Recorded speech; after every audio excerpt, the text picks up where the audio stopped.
Hello students, आप देख रहे हैं बाल भारती पब्लिक इंटर कॉलेज के डिजिटल क्लासरूम और ये है आपका लैंग्वेज, हिंदी लैंग्वेज जिसको हम कहते हैं हिंदी व्याकरण कक्षा 4। तो हिंदी व्याकरण कक्षा 4 का पार्ट 1 पढ़ने जा रहे हैं हम। और मैं चाहूँगी कि आप पूरा टाइम यहीं ध्यान दें ताकि आपको हर बात अच्छे से समझ में आ सके।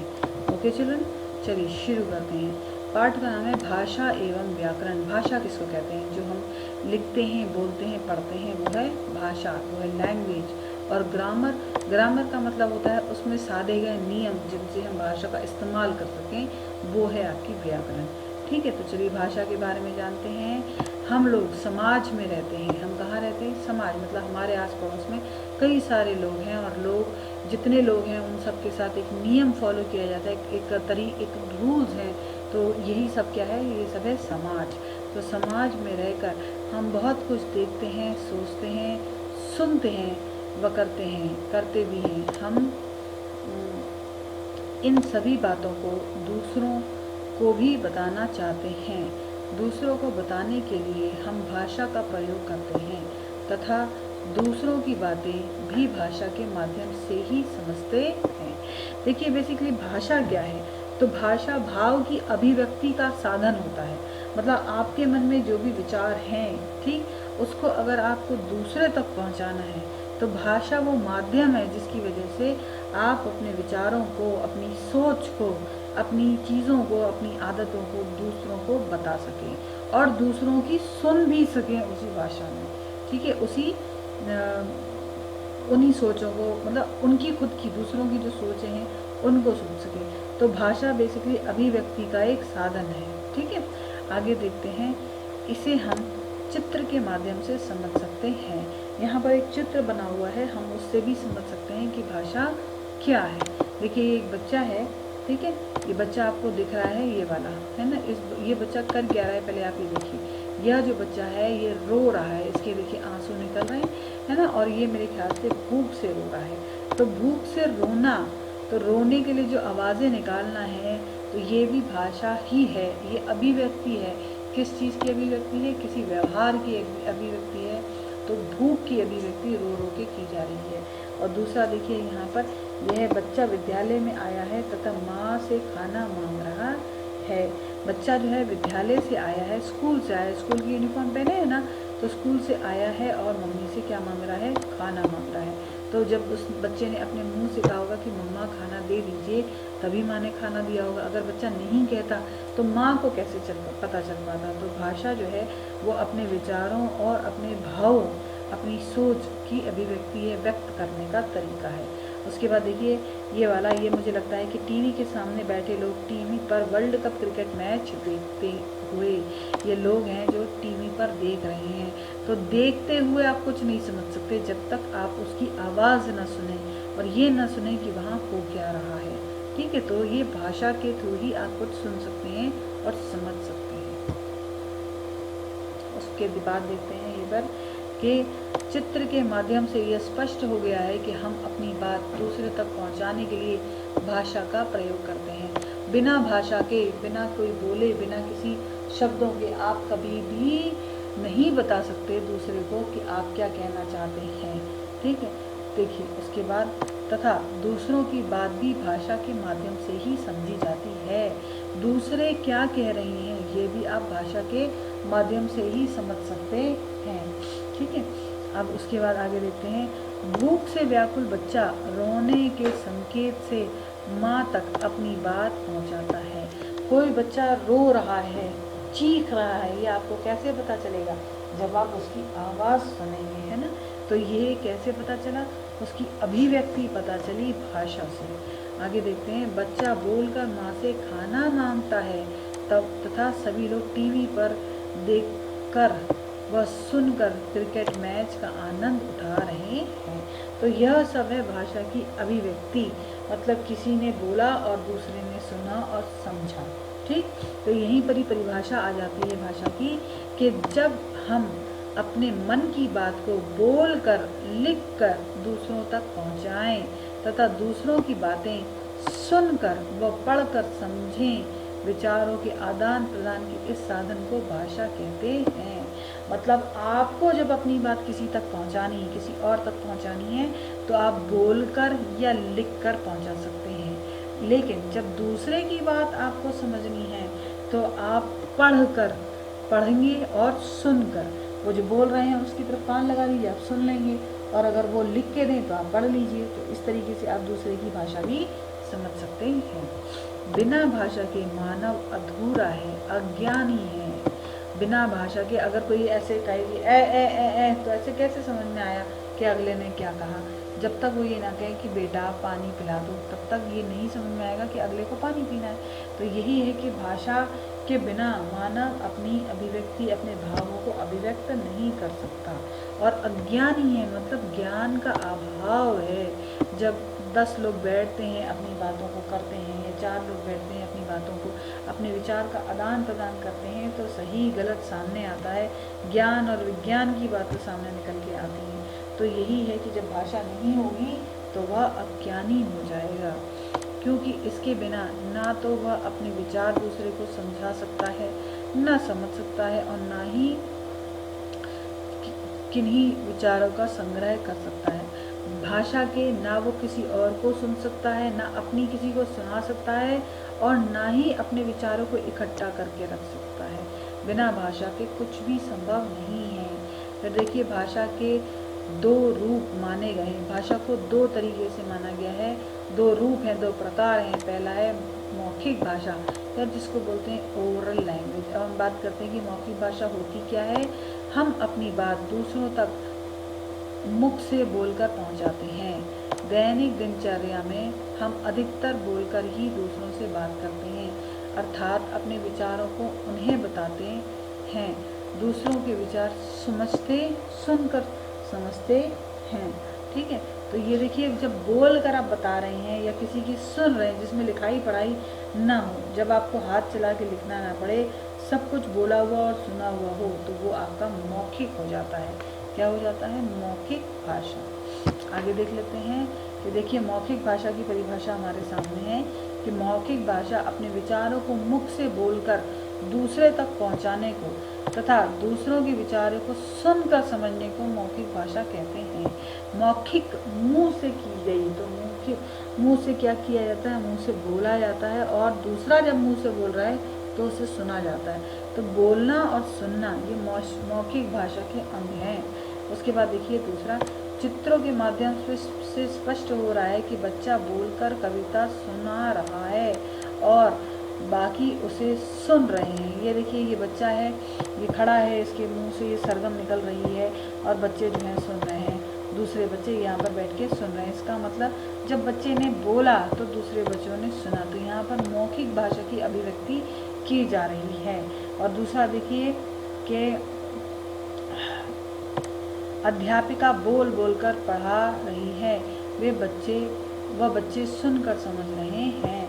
अध्यापिका, टीचर जो है, मैडम जो है, वो बोलकर समझा रही हैं और बच्चे उन्हें सुन रहे हैं। तो ये एक तरीके से मौखिक भाषा की अभिव्यक्ति यहाँ पर हो चुकी है। अब हम लिखित भाषा के बारे में बात करते हैं कि रिटन लैंग्वेज या लिखित भाषा क्या होती है। जब हम अपने विचारों को दूसरों तक लिखकर पहुँचाते हैं और पढ़कर समझाते हैं, भाषा के ऐसे साधन को उसका लिखित रूप मानते हैं। इसका प्रयोग प्रत्येक मानव कर सकता है, क्योंकि इसका प्रयोग केवल पढ़े लिखे लोग ही कर। इसका प्रयोग प्रत्येक मानव, यहाँ पर शायद नहीं लिखना था या ना लिखना था, नहीं आ पाया होगा किताब में, तो इसका प्रयोग मैं किताब से पढ़ लेती हूँ। इसका प्रयोग प्रत्येक मानव नहीं कर सकता है, केवल इसका प्रयोग पढ़े लिखे लोग ही कर सकते हैं। तो लिखित भाषा के लिए थोड़ी सी बाउंडेशन आ जाती है कि जब हम लोग अपने विचार को दूसरों तक लिख कर पहुँचाते हैं। कैसे भाई, इस चीज़ को आप गोला बना लीजिए, अनसर्कल कर लीजिए ताकि आपको याद रहे कि जब हम कोई चीज़ लिख कर बताते हैं और दूसरे का लिखा हुआ पढ़ कर समझते हैं। ठीक है, तो इस तरह की भाषा की अभिव्यक्ति जो है वो कहलाती है लिखित भाषा। क्या कहलाती है? लिखित भाषा। ठीक है, तो आप ये समझ चुके हैं। अब आगे जो है हम देखते हैं कि लिखित भाषा की परिभाषा हमारे सामने आ चुकी है। इसको देखते हैं। अपने विचारों को लिखकर दूसरे तक पहुंचाने तथा दूसरों के विचारों को पढ़कर समझने को लिखित भाषा कहते हैं। मतलब अपनी बात को आपने किसी को लिखकर समझा दिया है और दूसरे की लिखी हुई को आप पढ़कर समझ रहे हैं, तो ये क्या है, ये लिखित भाषा की अभिव्यक्ति हो चुकी है। आप यहाँ देख सकते हैं कि माता जी जो हैं वो बैठी हैं और कुछ पढ़ रही हैं, है ना। तो ये जो पुस्तक है इसमें जो लिखा है उसको वो पढ़ कर समझ रही हैं, तो ये क्या हो गया, ये हो गई लिखित भाषा। इसी तरीके से मास्टर जी सर जी जो हैं वो बच्चों को किताब पढ़कर सुना रहे हैं, तो ये क्या हो गया, लिखित भाषा की अभिव्यक्ति। फिर देखते हैं चित्रों के माध्यम से स्पष्ट हो रहा है कि दादी जी पुस्तक को पढ़कर समझ रही हैं तथा बच्चों को अध्यापक श्याम पट पर लिखकर समझा रहे हैं। श्याम पट किसको कहते हैं, देखिए मतलब जो ब्लैक बोर्ड है उस पर लिख के समझा दीजिए, किताब से पढ़कर लिख कर बता दीजिए, तो ये क्या है, ये लिखित भाषा की अभिव्यक्तियाँ हैं। ठीक है, मुझे लगता है कि मौखिक और लिखित अभी तक आपको समझ में आ चुका है। मौखिक का मतलब मुंह से बोला हुआ या फिर दूसरे का सुना हुआ, और लिखित में खुद लिखा हुआ या फिर दूसरे की लिखाई को पढ़ा हुआ। ठीक है, इसके बाद आ जाइए भाषा के प्रकार। भाषा कितने प्रकार की होती है ये हम जानेंगे यहाँ पर, ये बहुत ही इम्पोर्टेंट पॉइंट है। तो देखते हैं, विश्व में अनेकों भाषाएं बोली जाती हैं, हर देश की अपनी भाषा होती है। हमारे पूरे विश्व में कई तरह की भाषाएं हैं जो बोली जाती हैं, और हर देश की अपनी अपनी भाषाएं होती हैं, जहाँ जो भाषाएं वहाँ के रहने वाले समझ सकते हैं और बोल सकते हैं और लिख भी सकते हैं। तो खैर, हर भाषा की अपनी भाषा, हर देश की अपनी भाषा होती है, जैसे अंग्रेज़ी, जापानी, रूसी, जर्मन, अरबी, फ्रेंच, फारसी भाषाएं प्रमुख हैं। ये ऐसी अंग्रेज़ी, जापानी, रूसी भाषाएं जो लिखे हैं इसमें एग्जाम्पल, ये कॉमन है, ये सबको मालूम है कि ये कॉमन लैंग्वेजेस हैं, ये हर जगह बोली जाती हैं। फिर हमारे देश भारत में भी अनेक प्रकार की भाषाएं बोली जाती हैं, प्रत्येक प्रांत की अपनी अलग भाषा है। हमारे यहाँ संगम है भाषाओं का, हमारे यहाँ अनेक भाषाएं हैं और हर एक प्रांत में अलग अलग है। जैसे कि देखिए कौन कौन सी, हिंदी है, राजस्थान में राजस्थानी, गुजरात में गुजराती, महाराष्ट्र में मराठी, कन्नड़ जो है तमिलनाडु के आसपास बोली जाती है, कन्नड़ शायद कर्नाटका में बोली जाती है, और तमिलनाडु में तमिल बोली जाती है, बांग्लादेश बंगाली जो है वो बंगाल में बोली जाती है, असमिया जो है वो असम में बोली जाती है, इसी तरीके से तेलुगु है, मलयालम है आदि। तो हर एक प्रांत की अलग अलग भाषा है। फिर देखिए मातृभाषा किसको कहते हैं, मातृभाषा किसे कही जाती है, तो जिस भाषा को बच्चा अपने परिवार में रहकर सुनता है तथा फिर उसी भाषा को बोलता है उसे मातृभाषा कहते हैं। माँ की तरफ से मिली हुई भाषा मातृभाषा कहलाएगी। मतलब परिवार में जो भाषा बोली जाती है, सुनी जाती है, लिखी जाती है, जिससे एक दूसरे से अभिव्यक्ति होती है अपने परिवार के लोगों के बीच में, वह कहलाएगी मातृभाषा। इसके बाद आ गई राष्ट्रभाषा, मतलब पूरे राष्ट्र की भाषा। तो हमारे देश की राष्ट्रभाषा हिंदी है। क्या है हमारी राष्ट्रभाषा? हिंदी। यह हमारे पूरे देश में बोली जाती है। कहाँ बोली जाती है? पूरे देश में। हिंदी को राष्ट्रभाषा का दर्जा 14 सितंबर 1949 को संविधान सभा द्वारा प्रदान किया गया। देखिए हमारी राष्ट्रभाषा को 14 सितंबर 1949 में राष्ट्रभाषा का जो है पदवी दी गई, और संविधान ने खुद दिया गया, संविधान में लिखित है कि ये हमारी राष्ट्रभाषा है, और इस तारीख को ये चीज़ प्रदान की गई थी। उसके बाद राजभाषा देखिए कि सरकारी कार्य को सुचारू रूप से चलाने के लिए जिस भाषा का प्रयोग किया जाता है उसे राजभाषा कहते हैं। कि हम जितने भी गवर्नमेंट ऑफिस में जाएं और वहाँ पर जो काम जिस भाषा में चल रहा होगा, ठीक है, वहाँ के काम जिस भाषा में चल रहे होंगे, वह भाषा उस जगह की राजभाषा कहलाएगी। देखिए अलग अलग हैं, ये मातृभाषा है, ये राष्ट्रभाषा है। मातृभाषा जो माता ने सिखाई है, इस तरीके से समझ लीजिए कि जो परिवार में बोली जाती है। राष्ट्रभाषा जो पूरे राष्ट्र में एक दर्जे से बोली जाती है, और राजभाषा जो सरकारी कार्यालयों में चलती है, वह राजभाषा। उसके बाद आगे देखते हैं, विश्व के अलग अलग देशों में अलग अलग भाषाएं बोली जाती हैं। भाई जैसा देश वैसी खान पान और वैसी वहाँ की भाषा, तो हर जगह के हर देश की अलग अलग भाषा होती है और उसी देश में वो भाषा बोली जाती है। जैसे भारत भारत में हिंदी बोली जाती है, जापान में जापानी बोली जाती है, चीन में चीनी बोली जाती है, फ्रांस में फ्रांसीसी बोली जाती है, पुर्तगाल में पुर्तगाली, पाकिस्तान में उर्दू, विश्व के अधिकतर देशों में अंग्रेजी भाषा बोली जाती है। इसलिए अंग्रेजी को अंतर्राष्ट्रीय भाषा भी कहा जाता है। देखिए हर देश की अपनी भाषा तो है, लेकिन हर एक देश का इंसान अगर एक जगह इकट्ठा होकर बैठ गया तो वो आपस में एक दूसरे से कैसे बता पाएगा कि उसके विचार क्या हैं। तो इस तरीके से अलग अलग देशों के लोग जब आपस में मिलते हैं तो उनके बीच में भी एक कॉमन भाषा होनी चाहिए जिससे वो एक दूसरे को समझ सकें। तो ऐसी भाषा जो कॉमन भाषा है अलग अलग देशों के बीच में बोली जाने वाली, वो है इंग्लिश, अंग्रेज़ी जिसको बोलते हैं। इसीलिए इसे अंतर्राष्ट्रीय भाषा का दर्जा दिया गया है। आई बात समझ में? मुझे लगता है कि आपको समझ में आ रहा होगा। ठीक है, उसके बाद आगे देखते हैं कि हमारे देश की सबसे प्राचीनतम भाषा संस्कृत है। ठीक, तो सबसे प्राचीनतम भाषा, सबसे पुरानी भाषा है वो है संस्कृत। ठीक, हमारे देश की अधिकतर भाषाओं का जन्म संस्कृत से हुआ। कैसे हुआ? संस्कृत से हुआ। मतलब मेन भाषा संस्कृत है और सारी भाषाएं, दूसरी भाषाएं उसी से निकाली गई, संस्कृत से ही निकाली गई हैं। आगे देखिए, दक्षिणी क्षेत्र में प्रयोग की जाने वाली तमिल, तेलुगु, कन्नड़, मलयालम में भी अनेकों शब्द संस्कृत भाषा के पाए जाते हैं। यही नहीं कि उत्तर भारत की भाषाओं में संस्कृत मिला है, ऐसा नहीं है। दक्षिण भारत में जो भाषाएं बोली जाती हैं उसके शब्द कई सारे कैसे हैं? हिंदी के ही, ये संस्कृत के ही हैं। फिर भाषा में कहाँ कौन सी, भारत में कहाँ कौन सी भाषा बोली जाती है, आओ देखें।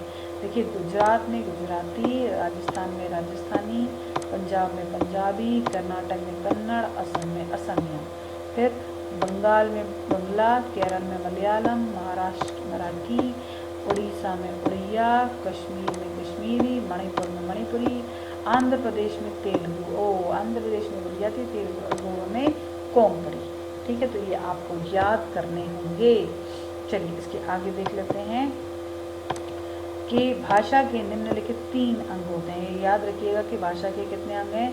तो भाषा के भाई 3 अंग होते हैं। सबसे पहला है वर्ण, मतलब अल्फाबेट। दूसरा है शब्द और वाक्य। जो सबसे छोटी चीज़ होती है वो होता है वर्ण। क्या होता है? वर्ण। तो देखते हैं क्या है ये वर्ण। के ध्वनि की सबसे छोटी इकाई जिसके और खंड न किए जा सकते हैं उसे वर्ण कहते हैं। मतलब आवाज़ की वो इकाई जिसको और ज़्यादा नहीं तोड़ सकते वो वर्ण कहलाते हैं। जैसे क, ख, ग, घ, ङ, च, छ, ज, झ, न, त, थ, द, ध, न, प, फ, ब, भ, म, य, र, ल, व, श, स। ये पूरी की पूरी जो है ये वर्ण कहलाती है। उसके बाद शब्द क्या होता है? देखिए, वर्णों के मेल को शब्द कहा जा सकता है।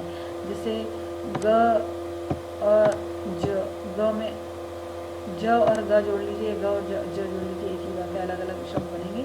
लेकिन हम जो बताना चाह रहे हैं वो मकसद हल हो जाएगा यहाँ पर कि ज और ग जोड़ लिया। देखिए, ज एक अलग वर्ण है और ग एक अलग वर्ण है, तो ज और ग को जब जोड़ेंगे तो बन गया जग। और जग क्या होता है? जिसमें पानी भर के रखते हैं। तो ये एक शब्द हो गया जो सार्थक अर्थ है, मतलब जिसका कोई सही अर्थ है, ठीक है, खास अर्थ है। तो ये हो गया वर्णों के मेल को शब्द कहा जाता है। इसके बाद देखिए वाक्य।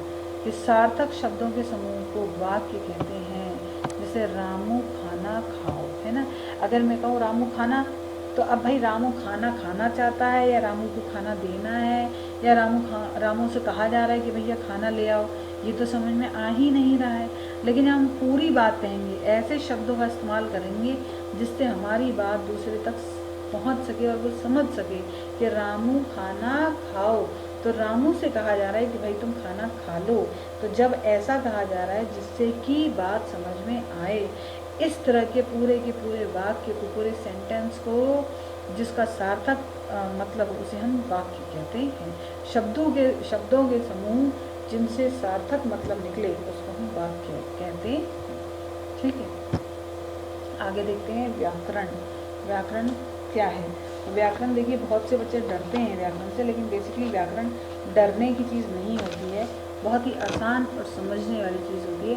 क्योंकि पूरी हिंदी भाषा इसी पर ही डिपेंड करती है। तो व्याकरण या ग्रामर के बारे में पढ़ रहे हैं। हम ज्ञान को समझने व अध्ययन करने के लिए अपने कुछ नियम होते हैं। हर ज्ञान को समझने व अध्ययन करने के लिए अपने कुछ नियम होते हैं कि भाई हमें जो इस्तेमाल करने हैं शब्द वो हम कैसे चूज़ करेंगे, और साथ में उसमें कौन सी मात्रा लगाएंगे, बोलने के तरीके क्या रखेंगे, कौन से अलंकार इस्तेमाल करेंगे, सही और गलत का नियम बताएंगे। तो यही कहा जा रहा है कि हर ज्ञान को समझने के लिए, हर एक चीज़ को जानने के लिए आपको कुछ नियमों का पालन करना होता है। तो भाषा को शुद्ध सीखने, बोलने व प्रयोग के भी अपने नियम हैं कि भाई जो बात आप बोल रहे हो, जो भाषा का आप इस्तेमाल कर रहे हो, उसको सही तरीके से बोलने का, सीखने का भी और वह प्रयोग करने का भी अपना एक नियम होता है।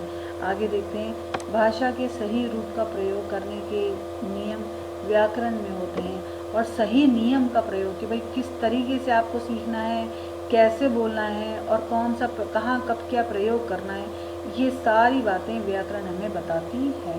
ठीक है, आगे देखते हैं कि व्याकरण के नियमों के आधार पर ही भाषा के शुद्ध रूप का प्रयोग किया जाता है।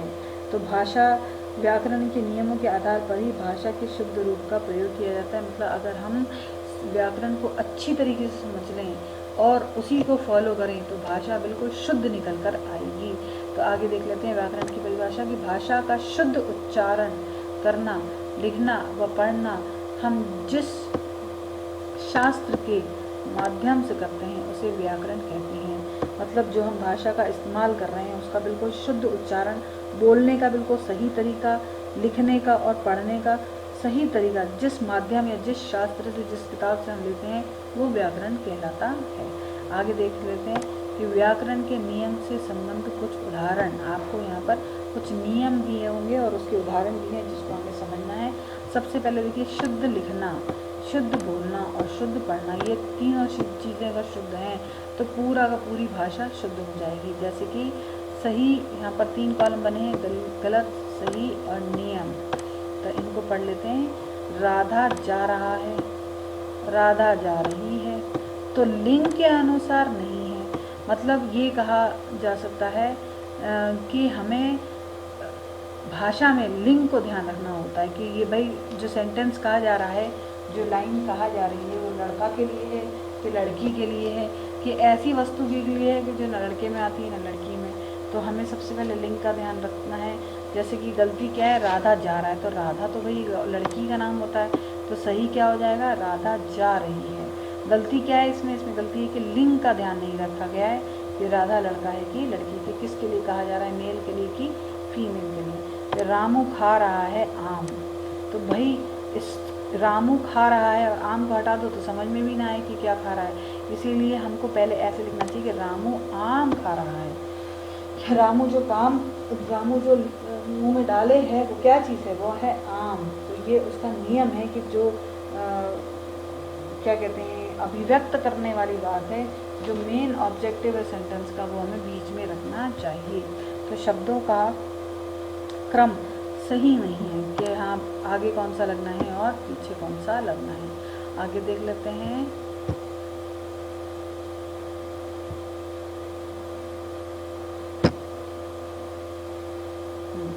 उसके बाद ये इसी लाइन में, गलत, सही और नियम के लाइन में, हम गाना गा रहा हूँ, मैं गाना गा रहा हूँ, वचन के अनुसार नहीं। देखिए, हम गाना गा रहा हूँ, भाई हम तो किस लिए इस्तेमाल होता है, जब बहुत सारे लोग हों तो हम, ठीक है, लेकिन कहना क्या चाहते हैं, कहना चाहते हैं कि मैं अकेला गाना गा रहा हूँ। तो वचन लिखना चाहिए कि एक वचन में एक के बारे में बात हो रही है, कि दो के बारे में बात हो रही है, कि पूरे झुंड के बारे में बात हो रही है। तो ये सब चीज़ें हम कहाँ सीखते हैं, ये सब चीज़ें हम व्याकरण में जाकर सीखते हैं। ठीक है, इसके आगे देख लेते हैं क्या लिखा हुआ है कि गलत और सही और दिया हुआ है यहाँ पर। गलत, हम सोने जा रहा हूँ, हम सोने जा रहा हूँ का मतलब बहुत सारे लोग हैं वो सोने जा रहे हैं, लेकिन ये गलत है। ये सिर्फ एक के बारे में कहा जा रहा है कि मैं सोने जा रहा हूँ। जब आपको किसी एक के बारे में कहना है या अपने बारे में बताना है तो आपको मैं लगाना है। और अगर किसी और के बारे में कहना है तो वो सोने जा रहा है। जब बहुत सारे लोग सोने जा रहे हैं तो वे सब सोने जा रहे हैं। तो शब्दों का चयन वचन के हिसाब से किया जाता है, जो कि बहुत ज़रूरी है और व्याकरण के नियमानुसार है। इसके बाद देखिए गलत, मीनल लिख रहा है। भाई मीनल औरत है, लड़की है, फीमेल जेंडर में आ रही, तो उसको लिख रहा है नहीं कहा जाएगा, इसको कहा जाएगा लिख रही है। ठीक है, यहाँ पर भी लिंग का जो है ध्यान नहीं रखा गया है, लेकिन करेक्शन में उसको सुधार दिया गया है। तो आप लोग बोलते समय इन वचनों का और लिंग का जरा ध्यान रखा करें, और लिखते समय भी। उसके बाद देखिए व्याकरण के अंग। तो व्याकरण के 3 अंग होते हैं। अभी तक हमने भाषा के पढ़े थे कि भाषा के भी कुछ अंग होते हैं। कौन कौन से थे आपको याद है? बताइए। भाषा के अंग हमने पढ़ाए थे ना, कि भाषा के 2 रूप माने गए हैं, और भाषा जो है मौखिक होती है और लिखित होती है, ये 2 बातें बता चुके हैं। फिर भाषा के निम्नलिखित 3 अंग होते हैं, ये वर्ण, शब्द और वाक्य, ये बताया था। अब हम जब व्याकरण की बात करते हैं तो व्याकरण में सबसे पहले जो भाग है वो है वर्ण विचार, जिसको बोलते हैं ऑर्थोग्राफी। जैसे कि इसमें वर्णों के विषय में नियम अनुसार विचार किए गए हैं। छोटे छोटे वर्ण को कैसे इस्तेमाल किया जा सकता है उसके बारे में जो नियम बने हैं वो वर्ण विचार या फिर ऑर्थोग्राफी में आते हैं। उसके बाद शब्द विचार। शब्द विचार को बोलते हैं शब्द विचार इथिमोलॉजी, जिसमें इसमें शब्द और इसके भेद के विषय में नियमानुसार विचार किया जाता है। इसमें भी देखिए शब्द और शब्द का उच्चारण, शब्द के और जो दूसरे भेद हैं उनके बारे में विचार किया जाता है। उसके बाद देखिए वाक्य विचार या फिर सिंटैक्स जिसको बोलते हैं, इसमें वाक्य और उसके भेदों के विषय में विचार किया जाता है। मतलब सबसे पहले देखिए आप, अभी हम इससे पहले पढ़ चुके हैं कि भाषा के 3 भाग होते हैं, 3 अंग होते हैं। तो सबसे पहला है वर्ण। इसी तरीके से व्याकरण के वर्ण विचार मतलब वर्णों का इस्तेमाल के नियम, वो हो गए वर्ण विचार। और भाषा के अंग, दूसरा अंग कौन सा था? शब्द विचार। तो व्याकरण के हिसाब से वो भाषा का जो दूसरा अंग था वो शब्द था, और व्याकरण का हो गया शब्द विचार। मतलब शब्दों का इस्तेमाल, शब्दों के भेद, शब्दों पे लगने वाले नियम, वो सारा का सारा शब्द विचार में आता है। और तीसरा देखिए भाषा में था वाक्य, और व्याकरण के अंग में तीसरा है वाक्य विचार मतलब सिंटैक्स। मतलब हम किस वाक्य को किस तरीके से कौन से नियम के अनुसार लिखेंगे, वह है वाक्य विचार। ठीक है, इसके बाद नेक्स्ट देख लेते हैं। यहाँ तक मुझे लगता है कि थोड़ा बहुत तो आपको समझ में आ ही गया होगा। ठीक, इसके बाद हम बोली के बारे में बात करेंगे कि बोली क्या होती है। ठीक है,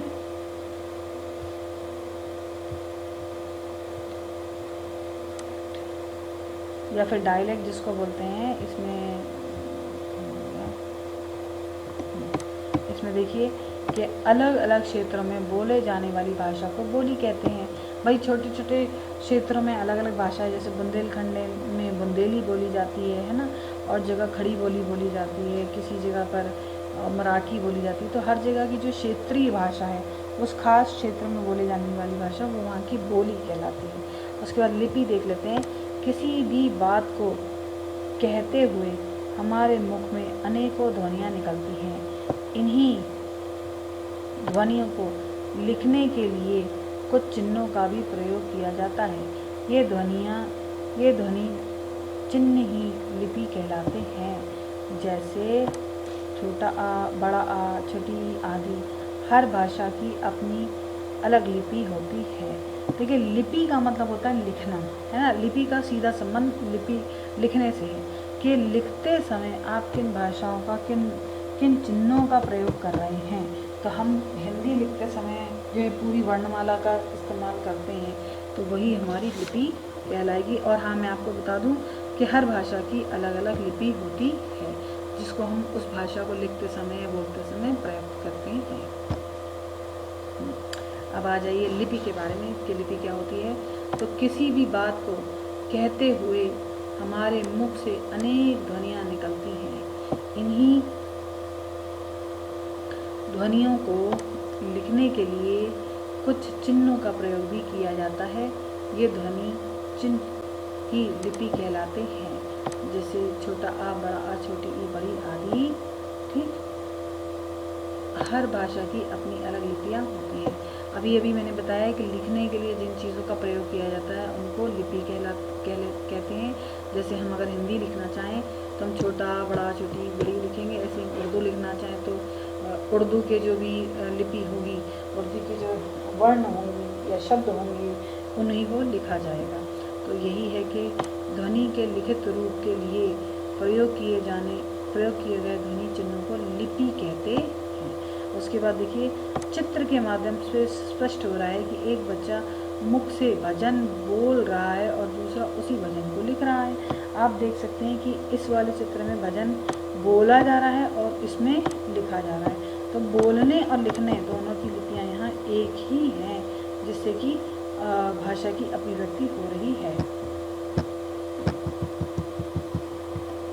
आगे देखते हैं।